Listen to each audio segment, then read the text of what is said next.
Commander Mars had always known he was born to explore the final frontier. He was a dreamer, and in the way that all dreamers do, he lived his life thinking of the great, vast world beyond his own. Some people are born for cities, others for oceans. Mars was born for the stars.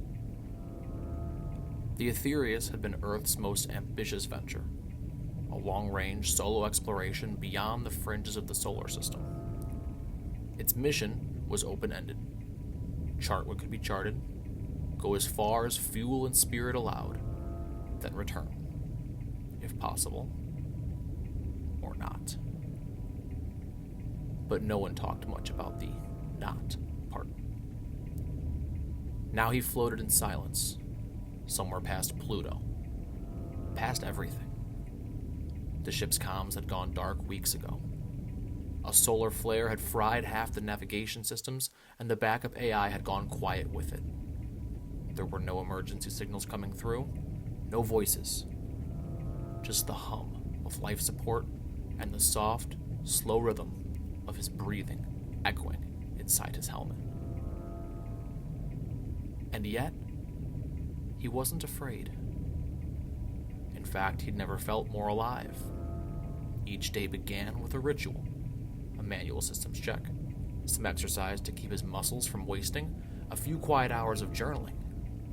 Then he'd float to the forward bay and gaze out. A cathedral of glass and steel, framing the cosmos like a church's stained glass window in some holy city. Nebula swirled in majestic blues and pinks. Stars pulsed gently in clusters he had no name for.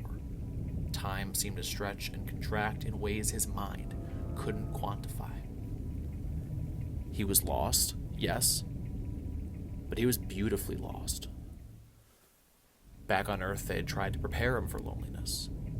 They'd filled his databanks with hundreds of films, books, music, messages from family, even simulations of cities and forests, but none of them compared to the real thing.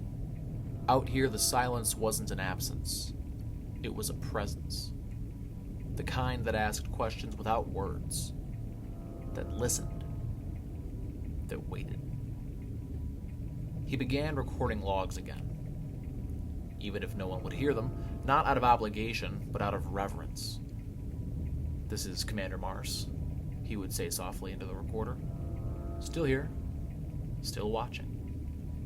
Today I passed a planet with ice rings brighter than diamond. I named it Artemis, after the goddess of love and beauty." He paused. "It doesn't need the name, but I gave it one anyway." He dreamed often now. Vivid dreams of walking barefoot on alien soil, feeling sand not made of silica or quartz, but of things no Earth-based chemist had words for. He saw oceans that shimmered gold under binary suns, mountains that floated, skies that sang. Sometimes he woke up smiling. He had no intention of turning back. Even if the systems miraculously rebooted tomorrow, what was there to return to? Traffic, noise, gravity. He'd tasted something too pure to abandon now.